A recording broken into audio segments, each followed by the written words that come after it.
네, 국민의힘이 이른바 대통령 측근 인사들에 대한 공천 결과를 발표한 가운데 대다수의 친윤 의원이 본선행 또는 최소 경선 보장이라는 공천 결과를 받아들였습니다. 한편 더불어민주당의 공천 갈등은 오늘 추가 공천 발표와 의원총회가 분수령이 될 거란 전망이 나오는데요. 관련 내용 포함한 정치권 이슈들 정호김 전 의원, 박창환 장한대 교수와 함께 짚어보겠습니다. 두 분 어서 오십시오. 안녕하십니까?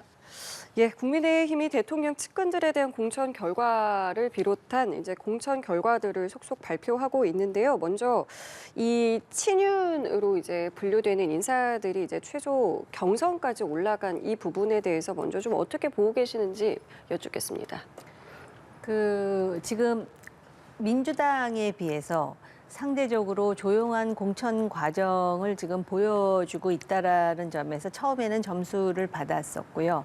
그런데 막상 이제 뚜껑을 열고 보니까 실제로 소위 물갈이라고 하죠. 물갈이가 생각만큼 많이 이루어지지 않았고, 특히 친윤 핵심과 관련해 가지고 또 현역 의원과 관련해 가지고 대체로 이제 공천이 되는 모습을 보면서 여러 가지 이야기들이 나오는 것은 맞고요. 예를 든다면 이제 권성동 의원 같은 경우는 윤핵관의 중심이라고 하지만은 사실 지금 윤핵관과 상당히 멀어져서 멀핵관이라는 이야기도 지금 듣고 있거든요. 그런데다가 지역에서의 경쟁력이 크다 보면은 굳이 이것을 무리해서 물갈이를 했을 때 과연 권성동 의원이 가만히 있겠느냐, 무소속으로라도 출마하면서 그 자체가 공천 파동으로 이어질 수 있다라는 그런 우려도 조금 작용한 것 같습니다. 그래서 지금 말 나오는 것 중에 권성동 의원과 이철규 의원 얘기가 나오는데 이 두 사람은 과거에도 무소속으로 나와서 승리했던 전적을 갖고 있을 정도로 지역구 관리를 굉장히 열심히 한 사람들이거든요. 근데 이제 오히려 그 사람들보다 사실 다른 지역에서 안정적으로 단수 공천을 받거나 내지는 이제 그 김성태 의원이 그 출마를 못하게 되면서 이슈로 떠오른 박성민 의원 같은 경우는 3자 경선을 하게 됨으로써 3자 경선하면 아무래도 현역이 훨씬 더 유리하거든요. 그러다 보니까는 안정적이고 조용한 것 같지만 여전히 그러면은 잘된 공천이냐에 대해서는 교계를 갸우뚱하는 사람들이 꽤 있는 것 같습니다. 예, 지금의 상황 좀 어떻게 보고 계십니까? 그걸 이제 식당에 비유를 해보면은요. 예. 이제 봄맞이니까 뭐 식당 리뉴얼하겠다, 또 신메뉴 내놓겠다. 그래서 기대감을 가지고 갔는데 인테리어가 그대로예요. 식탁 자리 몇 개 바뀌었습니다. 자리 이동한다고. 그리고 메뉴는 뭐 친윤 일색이에요. 그러면 도대체 리뉴얼은 뭐고 신메뉴는 뭐냐? 바뀐 게 도대체 뭐냐? 그동안에 국민의힘이 지난 그 강서구청장 재보궐선거 이후에 위기감을 느끼고 바꾸겠다. 뭐 그래서 뭐 혁신위 같은 경우에는 당명 빼고 다 바꾸겠다 그랬는데 바뀐 게 아무것도 없습니다. 이거를 국민들이 과연 어떻게 평가할까? 그때는 뭐 서울에서 6석밖에 못 얻는다 이런 결과 나올 때는 뭐 다 바꾸겠다고 그랬다가 이제는 위기감이 좀 사라지니까 이제는 하나도 안 바꾸고 그대로 가는 거 아니냐 이런 측면에서 보면 우리가 흔히 뭐 그 잡음 없는 공천 뭐 이렇게 평가를 하고 민주당이 시끄럽다 보니까 상대적으로 높은 평가를 받기는 하지만 본질에 있어서 친윤 일색의 디자인 하나 바뀌지 않는 이런 공천을 국민들이 과연 얼마나 높게 평가할까 그런 점에 있어서는 본질이 기대에서 크게 벗어나지 않았다 그런 점에서는 좀 좋은 점수를 받기는 좀 어렵지 않느냐 이렇게 평가를 하고 싶습니다. 뭐 한동훈 비대위원장 같은 경우는 끝까지 보면 뭐 쇄신이 있을 것이다 이런 발언도 했는데 이런 가운데 지금 국민의힘에서 나오고 있는 이야기가 국민 추천제예요. 그러니까 지금 뭐 아직 어디를 할지 뭐 이것을 할지 뭐 다 정해진 건 아닙니다만은 뭐 예를 들면 뭐 강남이라든가 TK 같은 지역에 국민 추천제를 좀 검토하고 있다 이런 이야기 나오고 있는데 이 배경에 대해서는 좀 어떻게 보고 계세요? 지금 강남과 TK 지역이 이제 가장 어려운 숙제로 남아 있고 아직 공천이 완료되지 않았고 그런 상황에서 주요 인물들 그리고 또 영입된 인재들이 들어가 있는데 또 현역 의원은 여전히 아무래도 현역 프리미엄이라는 게 있지 않겠습니까? 그러다 보니까는 아마 뭔가 그 바꾸고는 싶은데 무리 없이 바꿀 수 있는 방법이 무엇인가의 고민 끝에 국민 추천제를 제기한 것 같은데, 사실 국민 추천제를 제기할 요량이었으면 진작에 했었으면 어땠을까라는 생각도 들고요. 그럼 국민 추천제를 어떤 식으로 하겠다라는 것인지, 근데 국민이 추천했는데 전혀 생각지도 않은 사람이 다수의 추천을 받으면은 그거를 당에서 어떤 식으로 관리를 하겠다라는 것인지, 요거는 좀 지켜봐야 될 것 같고요. 단지 비대위원장이 그것으로 어떤 쇄신의 모습을 보여준다 그러는데 아직까지는 이렇게 그림이 정확하게 나오지 않은 상황이라 평가하기는 좀 이른 것 같습니다. 예, 어쨌든 국민 추천제 관련해서 시기상 좀 아쉬움이 있어 보인다고 말씀을 해주셨는데, 관련해서 뭐 기존의 추가 공모나 아니면 전략 공천과 별 차별성이 없다는 이야기도 나오고 있거든요. 어떻게 평가하고 계세요? 그렇죠. 이제 국민의힘의 경선이 잡음이 없는 건 좋은데 감동이 없다는 얘기가 또 함께 이게 짝을 지어서 나오지 않습니까? 자, 그러다 보니까 뭔가 그 이번 국민들에게 국민의힘이 이렇게 바뀌었습니다라고 하는 거, 물론 그동안에 민주당이 싸우고 있으니까 상대적으로 좋게 평가를 받았지만 뭔가 보여줄 필요가 있는 거예요. 그래서 아까 제가 식당 얘기했는데 이제 이벤트를 여는 거죠. 경품 추천. 이렇게 되면 여기에 이제 소위 국민들의 뜻을 이렇게 받아들였습니다. 이런 이벤트성인데, 문제는 여기에 이제 말씀하신 것처럼 어떤 분들이 될 거냐라는 거예요. 방식도 문제지만 예를 들어 저는 핵심은 이거라고 봅니다. 만약에 김경률 비대위원처럼 이렇게 쓴소리를 하는 사람이 만약에 거기에 추천받는다, 그럼 할 수 있겠냐라는 겁니다. 그런 점에 있어서 지금의 그 국민 추천제라고 하는 게 결국은 국민의힘 지지층으로부터 입맛에 맞는 사람을 고르는 다양한 어떤 그 방식의 변화일 뿐이지, 본질에 있어서 국민의 목소리를 제대로 전달해 줄 분들을 받을 그런 그 준비나 이런 것들이 있었다면 진작에 공모를 했어야 되고, 또 국민들로부터 쓴소리를 듣는 그런 사람 마다하지 않겠습니다, 이런 얘기도 좀 했어야 되는데, 지금의 방식은 뭐 마치 우리 이번에 리뉴얼 했으니까 경품 추첨할게요, 뭐 그 정도 이하도 아닌 이벤트성으로밖에 보이지 않는 거죠. 알겠습니다. 이 부분은 어떻게 될지 좀 지켜봐야 되겠고요. 이렇게 조용한 공천이라고 두 분 모두 말씀을 해주신 상황에서 경선을 포기한 4선의 홍문표 의원이 무소속 출마에 무게를 두고 있다라는 일부 언론의 보도가 나왔습니다. 근데 이제 또 오늘 아침에 강승규 전 수석의 어떤 인터뷰를 보면 불출마를 한다는 이야기를 전해 들었다, 뭐 이런 인터뷰도 했고요. 또 오늘 아침에 장동혁 사무총장 같은 경우에는 큰 결단을 해주시면 좋겠다, 필요로 하는 곳이 많이 있을 것이다, 이렇게 지금 이야기를 하고 있는데, 이 분위기에 대해서 좀 어떻게 읽어야 되겠습니까? 그 홍문표 의원이 경선을 포기하겠다 그러면서 내가 경선을 포기하는 것이 출마를 포기하는 것은 아니다라는 단서를 달기는 했었어요. 그런데 이제 만약에 홍문표 의원이 정말 무소속으로 출마하게 되면 어찌됐든 그 보수의 표가 그 지역에서 갈리는 그런 결과를 낳을 수도 있기 때문에 단수 공천이 된 강승규 후보로서는 굉장히 긴장할 일이라고 생각이 들고요. 그다음에 그런 그 일련의 과정 속에서 그러면은 왜 무소속으로 경선을 포기하고 나온다 그랬을까? 뭐 사연이 많다라고 또 얘기도 하지 않습니까? 그런데 그 사연을 구체적으로 얘기하지 않았기 때문에 어떤 사정이 있는지는 모르겠으나, 이런 것들도 이제 그 갈등의 요소가 될 수가 있고요. 또 영등포에서 지금 박민식 전 보훈부 장관이 예. 경선을 포기를 해서 박용찬 예비 후보가 이제 단수 공천의 결과를 가져오는데, 이거는 조금 경우가 다른 것 같아요. 그러니까 경선을 포기함으로써 상대와 함께 지금 그 강력하게 싸우겠다는 의지를 보였다기보다는 경선을 했을 경우에, 그러니까 이건 제 개인적인 생각인데 박용찬 예비 후보의 경쟁력이 꽤 컸었나라는 상상을 하게 만드는 부분이거든요.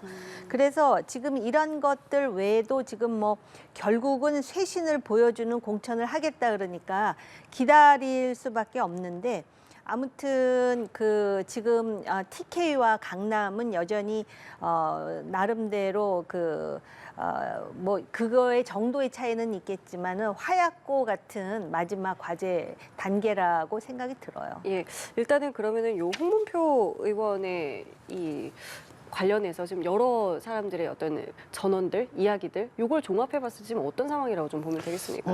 지금 홍문표 의원 같은 경우에는 뭐 무소속 불사 이런 네. 분위기인데 당에서 아주 만류를 하고 있어요. 간곡하게 만류를 하는데 네. 저는 이 포인트가 있다고 봐요. 왜냐하면 홍문표 의원이 만약에 무소속 출마를 하게 되면 이게 지금 강남하고 TK 공천의 후폭풍에 영향을 줍니다. 지금 현재 강남과 TK 공천이 국민의힘이 29일 김여사 특검 재표결 이후로 지금 발표를 하겠다라고 얘기를 하고 있거든요. 예. 그런데 만약에 홍문표 의원이 지금 소위 말해서 무소속 출마를 선언해버리게 되면 29일 이후에 강남과 TK의 대대적인 소위 말하면 공천 물갈이가 있을 경우 이분들이 무소속 출마의 러시가 생길 수 있어요. 과거에 봤듯이 좀 그런 측면에서 지금 홍문표 의원을 미리 꽉 잡아놓고 무소속 출마를 못하게끔 그래서 우리는 100% 국민들에게 우리는 정말 이렇게 잡음 없이 시스템 공천했습니다라고 하는 거를 보여줘야지만이 29일 이후 강남 TK 텃밭에서 소위 무소속 출마를 최소화할 수 있다. 좀 그런 점에서 지도부가 홍문표 의원 설득 작업에 총력을 기울이는 상황이다. 이렇게 봐야 되겠죠. 그러니까 실제로 아까 그 TK 지역이나 뭐 강남 좀 늦어지고 있는 것에 대해서 이번에 장동혁 사무총장도 오늘 이야기를 한 게 29일까지 다 결론을 못 내릴 것 같다라고 했는데요. 말씀하신 특검법과 좀 연결지어서도 볼 수 있겠습니까? 네, 쌍특검 날짜이기도 하고 그리고 아마 그게 가장 어려운 킬러 문항에 해당된다라는 얘기는 이미 오래전부터 나오지 않았습니까? 그런데 홍문표 의원 같은 경우는 그게 홍문표 의원이라서가 아니라 예. 홍문표 의원의 입장이라면 출마 여지를 남겨놓는 것이 본인의 선택지를 넓히는 길이죠. 왜냐하면 여당이고 또 나름대로 더 많은 역할, 다른 역할이라도 선택지를 넓히기 위해서는 나 출마할 수도 있어 하는 것이 나 아주 깨끗하게 불출마하겠어라는 것보다 본인 개인의 선택지는 넓어지는 것 아니겠습니까? 같은 이유로 29일 전에 TK라든지 강남의 어떤 그 공천을 결정지었을 때 거기서 어떤 파열음이나 반발이 나올지는 누구도 예상할 수 없는 것이기 때문에 일단 지금 29일을 넘기겠다라는 전략적 판단을 하고 있다라고 생각할 수도 있을 것 같습니다. 예. 자, 이런 가운데 좀 여야 지지율 상황도 살펴보도록 하겠습니다. 일부 여론조사에서 여야 지지율이 엇갈린 추이를 보이고 있는데 뭐 리얼미터 조사도 그렇고 갤럽 조사도 그렇고 여당과 야당의 지지율이 뒤집혔는데 최근에 이 공천 상황 등이 좀 이 지지율에 영향을 미쳤다고 보십니까? 그렇죠. 뭐 공천에 대한 국민들의 반응, 평가가 지지율에 고스란히 반영됐다. 이렇게 볼 수밖에 없습니다. 사실은 이제 국민들은 상대적인 평가가 중요해요. 본질에 있어서는 뭐 친윤 공천, 친명 공천 같을지 모르겠지만 국민의힘 같은 경우에는 뭐 대대적인 물갈이, 리뉴얼을 선언했는데 사실 그것 때문에 대거 이탈할 거다. 뭐 이런 얘기 있었지 않습니까? 그래서 이게 뭐 이준석 신당 쪽으로 가네 마네 이런 얘기들이 있었는데 지금 결과론적으로는 조용한 공천을 치렀거든요. 이러다 보니까 지지층들이 이거 뭔가 될 것 같은데 그래서 국민의힘은 지지층의 결집이 이루어진 거고 반면에 민주당 같은 경우에는 뭐 제가 아까 식당 비유했지만 가족들끼리 밥 먹으러 갔는데 종업원들 직원들끼리 서로 싸우고 있는 거예요. 그럼 밥 먹을 맛이 나겠습니까? 지금 민주당 지지층의 분위기는 이런 상황이에요. 아니 밥 먹으러 오래간만에 가족들 외식하러 갔는데 직원들끼리 서로 싸우고 리뉴얼 가지고 이게 맞네 저게 맞네 싸우고 있으니까 정말로 화가 나는 거거든요. 그러니까 지지층 중에 일부는 예를 들어 뭐 조국 신당 쪽으로 옮기기도 하고 뭐 이런 분위기입니다. 이러다 보니까 민주당의 지지율이 지금 굉장히 바닥을 찍고 있는 상황 아니냐 이렇게 봐야 되겠죠. 예. 현재 좀 여론 분위기가 계속 지속될 거라고 보십니까? 아니요, 지금 이제 민주당에서 위기의식을 느끼고 있는 것 같아요. 지금까지 이렇게 민주당 여론이 나쁜 거는 제가 볼 때는 이재명 대표에 의한, 이재명 대표를 위한 공천을 했기 때문에 이런 결과가 나왔고 이재명 대표와 그 측근들이 상당히 오판을 했다. 그러니까 이재명식 시스템 공천이죠. 친문은 가라. 친명만 살릴 수 있다. 그러다 보니까 비명 행사라는 아주 독한 용어까지 나오고 있는 상황 아닙니까? 그리고 그것이 여론에 지금 반영되고 있는 것이고 여론에 반영되는 과정에서 구체적인 사실도 나오잖아요. 평가를 어떻게 했는지, 심지어는 여론조사 업체가 어떤 업체였는지, 거기다가 또 본인 스스로 나와가지고 동료 의원 평가에서 0점 맞은 사람도 있어요. 그러면서 그 알 수 없는 웃음, 이것이 그 친문 정치인들에게만 그 황당하고 분노를 일으키는 것이 아니라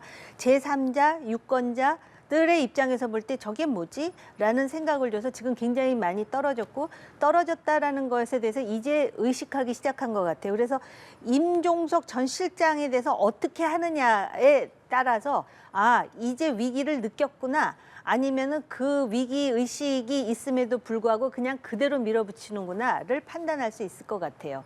앞으로 좀 지켜봐야 된다는 말씀이시고, 자, 민주당도 추가 전략공천 결과를 발표를 했죠. 이 가운데 어제 이광재 전 사무총장의 전략공천이 확정이 됐고, 이로써 안철수 의원과의 대결이 성사가 됐습니다. 또 지금 이 지역 같은 경우는 류호정 전 의원까지도 이제 출마 의사를 밝힌 상태인데, 글쎄요, 뭐 빅매치 좀 어떻게 좀 보고 계세요?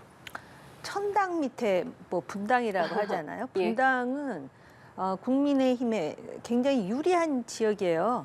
거기서 잘 안 되면 이상할 정도이죠. 그런데 이제 그 이광재 전 의원이 원래는 그 종로를 희망했었는데 거기 그 노무현 전 대통령의 사위가 뭐 출마한다 해가지고선 전부 이렇게 지역구를 옮기는 과정에서 아마 어려운 지역이에요. 민주당으로 보면 험지잖아요. 험지 이광재 전 국회 사무총장을 전략 공천으로 확정했는데 만약에 여기서 반전이 일어난다면 이거는 민주당의 힘이 아니라 이광재의 힘일 텐데 과연 이광재의 힘이 얼마나 발휘될지 그거는 잘 모르겠습니다. 어떻게 전망하세요?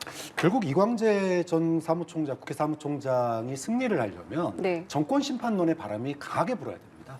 아까도 말씀하셨지만 예. 분당갑이라고 하는 지역이 국민의힘에 유리한 지역입니다. 그렇기 때문에 이광재 개인의 어떤 힘도 중요하지만 정권 심판론이라고 하는 바람이 수도권에 불지 않는다면 이광재 의원으로서는 참 하기 어려운 지역이거든요. 이제 그런 점에서는 이광재 전 의원 개인의 역량도 중요하지만 결국 수도권의 판세, 흐름이 어떻게 되느냐 이게 결국은 이 승패에 영향을 굉장히 크게 미칠 거라고 봅니다. 예, 나가서 좀 민주당 추가 공천 결과 좀 살펴보도록 할게요. 탈당 선언한 김영주 전 국회 부의장의 영등포 갑 지역구에 최현일 전 영등포 구청장이 공천이 됐고, 또 컷오프에 반발해서 지금 농성 중인 노웅래 의원의 지역구 같은 경우에는 이지은 전 총경을 전략 공천했거든요. 특히나 김 부의장 아직 탈당 처리가 되지 않은 상황인데 이러한 발표들이 더 논란을 키울 수 있는 가능성이 있다고 보십니까? 그러니까 논란의 핵심은 뭐 임종석 그 전 실장, 뭐 그 다음에 은평을 김영우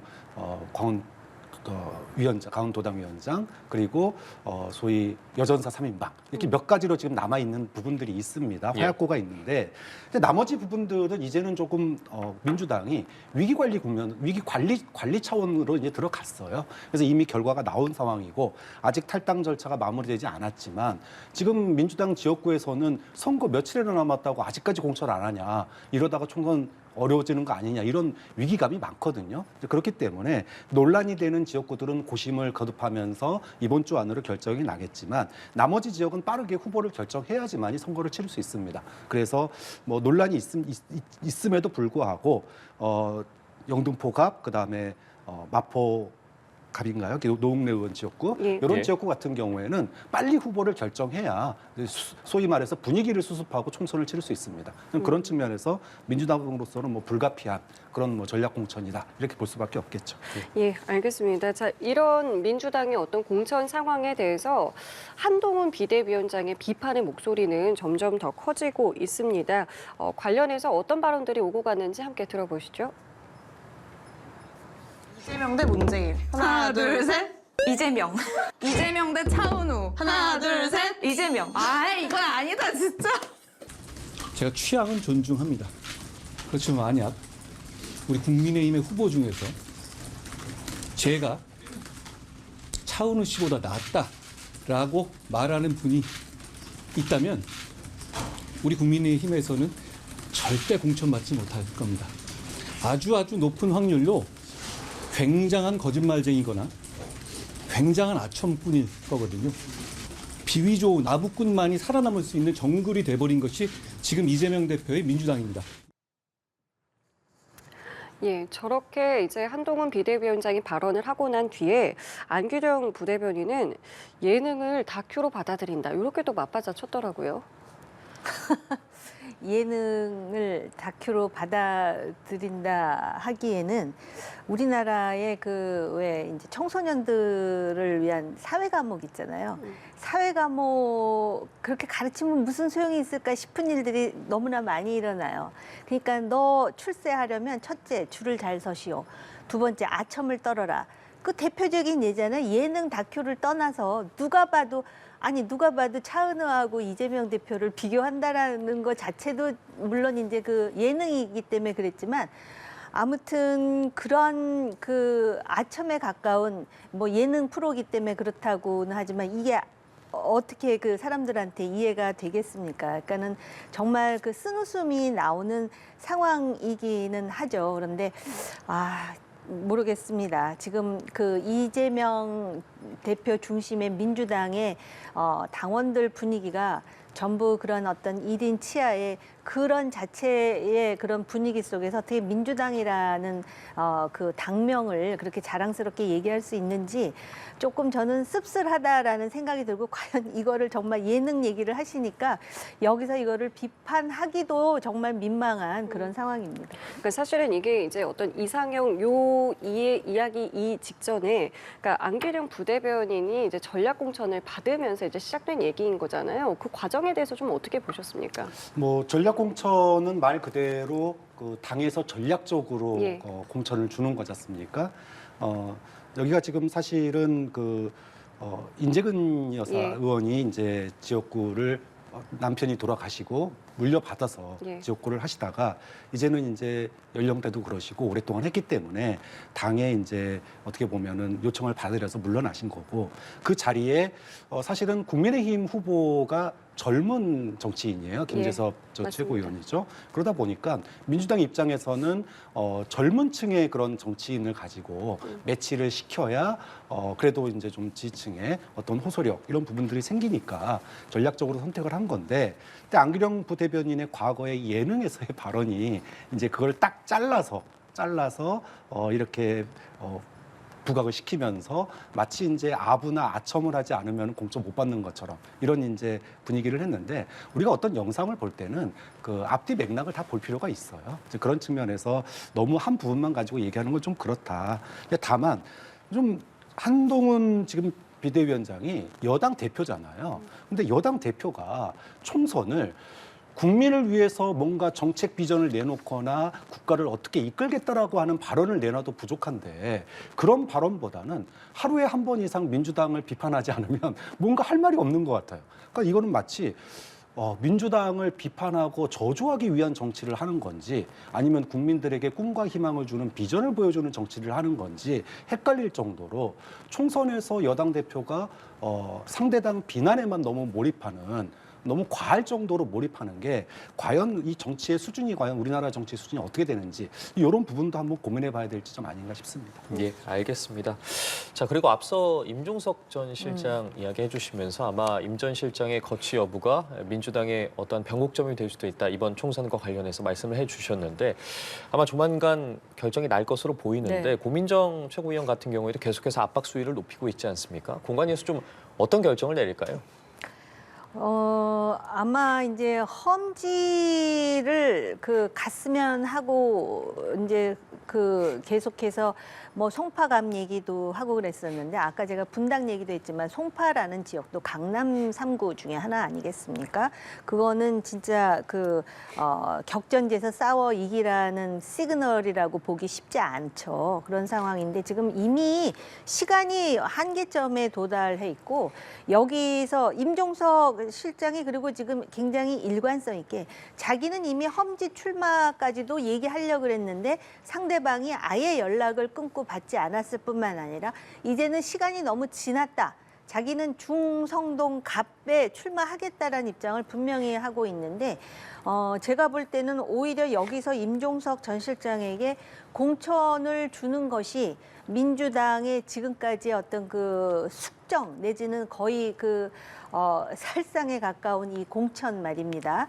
이 공천의 문제에 대한 여론을 다시 되돌리는데 그 효과를 볼 수 있지 않을까 그런 생각이 듭니다. 지금 예. 아까 교수님 말씀하셨듯이 소위 언필칭 전사인지 아닌지 모르겠으나 여전사라는 이름을 붙여서 그 세 사람을 예. 어디든지 지금 공천을 주겠다 그러는 건데 네. 거기에서도 어떤 변화가 있을 때 민주당의 어떤 진정성이 좀 느껴지지 그렇지 않으면은 이 공천과 관련한 비난에서 헤어나기는 쉽지 않을 것 같습니다. 그 소위 말하는 여전사 가운데 한 명이 뭐 추미애 전 장관과 경선을 붙일 수도 있다. 뭐 이런 시나리오도 좀 돌고 있는 것 같고요. 어떻게 근데 이제 보세요? 뭐 임종석 개인에 대한 판단을 하게 되면 예. 2년 동안 정치 안 하다가 갑자기 서울에 소위 말하면은 양지 중에 양지를 갖다가 딱 가니까 뭐 내부에서 불만의 목소리가 나올 수도 있다고 봅니다. 그런데 이미 상황은 시간이 좀 지났어요. 이제는 임종석 개인으로 판단할 수 있는 상황이 아닙니다. 민주당 지지층이 지금 공천의 내분 상황에 대해서 굉장한 우려와 불안감을 가지고 있습니다.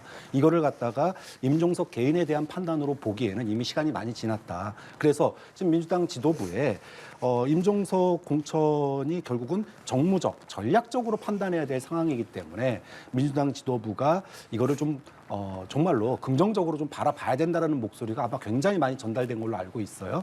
이제 선택은 뭐 민주당 이재명 대표와 지도부에게 공이 넘어갔습니다. 오늘 내일 결론이 날 텐데 임종석 전 실장에 대한 이 예. 성동갑 공천 여부가 결국은 민주당의 내분 사태가 파동으로 갈지 아니면은 이제 진정 국면으로 갈지 이 분기점이 될 것 같아요. 근데 다만 그런 우려의 목소리가 민주당 내부에 많이 전달됐음에도 불구하고 만약에 이재명 대표가 정면 돌파를 선언했을 때 그 총선 결과가 나왔을 때 만약에 좋지 않은 결과가 나왔다, 그럼 고스란히 이게 이재명 대표에게 돌아갈 거다. 좀 그런 점에서는 정무적, 전략적 판단이 지금은 필요한 시기 아니냐 이런 조언을 드리고 싶습니다. 예, 알겠습니다. 이런 상황에서 또 30 의원에 대한 거취도 눈길이 가고 있습니다. 30 의원 같은 경우에는 친명계가 이재명 대표 체포 동의안에 가결표를 던진 것을 괘씸히 여겨서 이제 자신을 공천에서 배제했다고 주장을 했어요. 그러면서 뭐 22대 총선에서 현 지역구에 무조건 나갈 것이라는 의견까지 밝혔는데,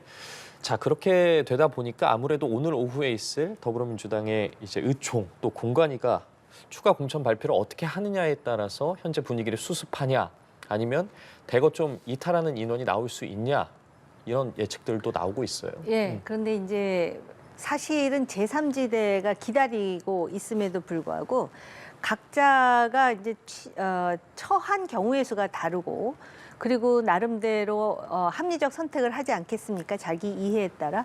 그런데 아마 그걸 생각하는 것 같아요. 그러면은 새로운 미래에 같이 합류할 것이냐 아니면은 개인적으로 무소속으로 뛰는 게 유리할 것이냐 그런 부분을 생각을 하겠죠. 그리고 이제 경선으로 결정난 경우에는 굉장히 그 불이익을 가지고 경선에 참여해야 되는데 이렇게 했을 때 나한테 승산이 있느냐 없느냐의 여부를 가지고 또 판단을 할 것이고요.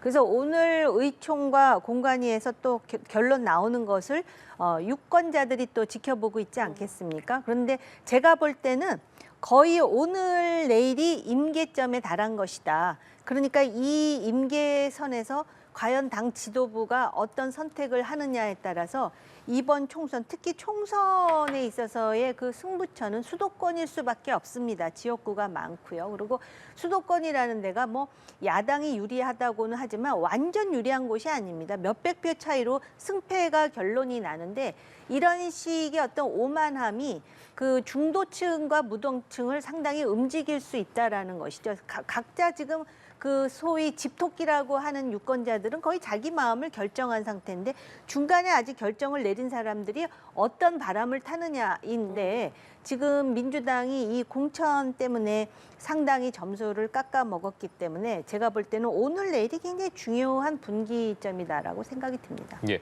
30 의원도 그렇고 또 친문인 홍영표 의원도 탈당을 고심하고 있다고 하는데 이탈해서 제3지대로 합류를 할 거라고 보십니까? 그러니까 지금 고민을 하는 게 우리가 이제 정치인들이 공천 못 받으면 무소속으로 출마하는 거 많이 봤잖아요. 네. 근데 사실 새로운 미래라는 죄송합니다. 선택지가 있음에도 불구하고 고심에 고심을 하는 이유는 간단합니다.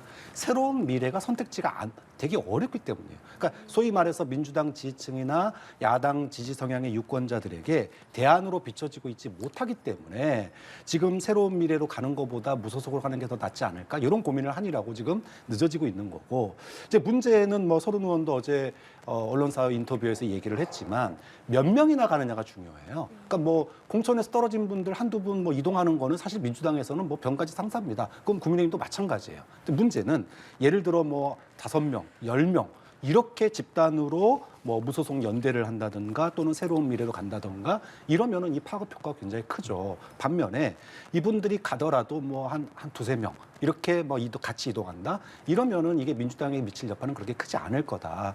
이런 점도 서른 의원이 새로운 미래로 가느냐 무소속으로 가느냐에 또 영향을 미칠 수 있는 부분입니다. 근데 어찌 됐든 뭐 공천에서 어려운 상황에 맞으신 분들이 정치를 계속하기 위해서 탈당을 하고 또 다른 선택지를 찾는 건 뭐 불가피한 상황이기 때문에 다만 문제는 집단 이탈이 되느냐 안 되느냐 그리고 새로운 미래로 가느냐 안 가느냐 이런 부분일 텐데 현재로서는 서른 의원이 쉽게 결론을 못 내릴 정도로 아직은 집단화돼 있지 않고 또 새로운 미래로 가기에는 득보다 실이 많다 이런 생각을 하고 있는 게 아닌가 싶습니다. 이 또 다른 제3지대인 이제 개혁신당의 경우에는 어제 공관위도 구성을 했고요. 김종인 개혁신당 공관위원장이 첫 회의를 주재하기도 했습니다. 이제 뭐 본격적인 공천 절차에 이제 착수한다고 하는데. 글쎄요, 뭐 과거에 참 뭐 굵직한 선거들을 이끌었던 김종인 공관위원장 이번에도 좀 어떤 영향력 발휘할 수 있을 거라고 보십니까? 아직까지 이제 보여주겠죠. 40일 동안. 예. 그래서 지금 판단을 하기에는 이르지만 어쨌든 개혁신당으로 김종인 공관위원장을 모시는 거에 성공했다라는 자체도 사실은 굉장히 큰 성과라고 보여지는데 이제 앞으로 그 공관위원장의 말로 무엇이 나올지가 이제 굉장히 중요할 것 같고요.